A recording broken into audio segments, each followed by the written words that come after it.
नमस्कार मंडळी. तर मंडळी, राज्यातील बळीराजा ज्या घोषणेकडे आतुरतेने डोळे लावून बसला होता, ती घोषणा अखेर राज्य सरकारने शुक्रवारी केली आहे. मुख्यमंत्री देवेंद्र फडणवीस यांनी पुण्यश्लोक अहिल्याबाई होळकर शेतकरी कर्जमाफीची योजना जाहीर केली. या कर्जमाफीच्या योजनेअंतर्गत 2 लाख रुपयापर्यंत जे कर्ज आहे ते माफ होणार आहे. तर हे 2 लाख रुपयेच नाही, तर अन्य जे बळीराजासाठी मुख्यमंत्री देवेंद्र फडणवीसने काही घोषणा केलेल्या आहेत. तर त्या कोणत्या घोषणा आहेत आपण थोडक्यामध्ये आजच्या व्हिडिओमध्ये जाणून घेणार आहोत. तर मंडळी, व्हिडिओ शेवटपर्यंत नक्की बघा. तर नमस्कार मंडळी, मी प्रवीण शंभरकर, तुम्ही पाहता खेड्यातील मुलगा. राज्याचे मुख्यमंत्री देवेंद्र फडणवीस यांनी विधानसभेमध्ये शुक्रवारी अर्थसंकल्प सादर करताना कृषी आणि ग्रामीण विकासाला केंद्रस्थानी ठेवत अनेक ज्या महत्त्वाच्या घोषणा आहेत त्या केल्या. राज्याच्या आर्थिक विकासासोबतच शेतकरी आणि ग्रामीण भागाला बळ देण्यावर या अर्थसंकल्पामध्ये विशेष भर देण्यात आलेला आहे.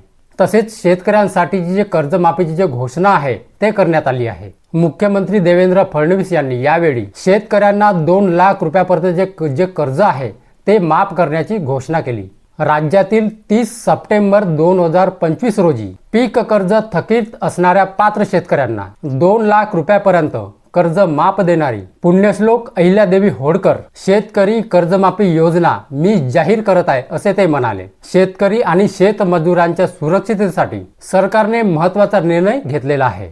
गोपीनाथ मुंडे शेतकरी अपघात विमा योजनेचा लाभ आता शेतमजुरांनाही देण्यात येणार असल्याची घोषणा आपल्या राज्याचे मुख्यमंत्री देवेंद्र फडणवीस यांनी केली. या निर्णयामुळे अपघाताच्या प्रसंगी शेतमजुरांनाही आर्थिक संरक्षण मिळणार असून ग्रामीण कुटुंबांना एक मोठा आधार मिळणार आहे. कृषी क्षेत्राच्या विकासासाठी सरकारने दीर्घकालीन लक्ष्य निश्चित केले आहे. राज्याच्या कृषी जीडीपी सन 2047 पर्यंत 55 अब्ज डॉलरवरून तब्बल 500 अब्ज डॉलरपर्यंत नेण्याचे जे उद्दिष्ट आहे ते ठेवण्यात आलेले आहे. बळीराजाला केंद्रस्थानी ठेवून शेतीमालाला आंतरराष्ट्रीय बाजारपेठ मिळवून देण्यासाठी 10 ते 15 प्रमुख पिकांसाठी एकात्मिक मूल्य साखळी उभारण्याचा सरकारचा मानस असल्याचे मुख्यमंत्री देवेंद्र फडणवीस यांनी सांगितलेले आहे. शेतकऱ्यांना विविध शासकीय सेवा सुलभपणे मिळाव्यात यासाठी डिजिटल प्रणाली मजबूत करण्यावरही सरकारचा भर आहे. महादेव महाडीबीटी आणि इतर डिजिटल प्लॅटफॉर्मच्या माध्यमातून शेतकऱ्यांसाठी एकात्मिक डिजिटल परिसंस्था उभारण्याचे जे उद्दिष्ट आहे ते ठेवण्यात आलेले आहे. यामुळे शेतकऱ्यांना योजनांची माहिती, अनुदान आणि इतर सेवा एकाच प्लॅटफॉर्मवरती उपलब्ध होण्यास मदत होणार आहे.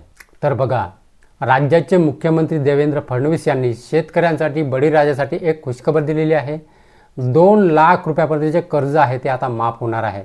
पण ते त्याच्यामध्ये अट आहे की 30 सप्टेंबर 2025 रोजी पीक कर्ज थकीत असणाऱ्या पात्र शेतकऱ्यांना 2 लाख रुपयापर्यंत जे कर्ज आहे ते माफ होणार आहे. ठीक आहे, समजलं कोणाला मिळणार आहे ते कर्जमाफी 2 लाख रुपयापर्यंतची? तुम्हाला तर समजलं असेल. तर मंडळी, हा व्हिडिओ शेअर करा. तर मंडळी, हीच होती आजची माहिती. तर मंडळी, माहिती जर समजली असेल आणि जर व्हिडिओ आवडला असेल तर व्हिडिओला एक लाईक करून माझ्या चॅनलला सबस्क्राईब करायला विसरू नका. तर चला मंडळी, अशीच नवनवीन माहिती आणि योजनाबद्दल माहिती घेऊन भेटूया आपण उद्याला. जय हिंद, जय महाराष्ट्र.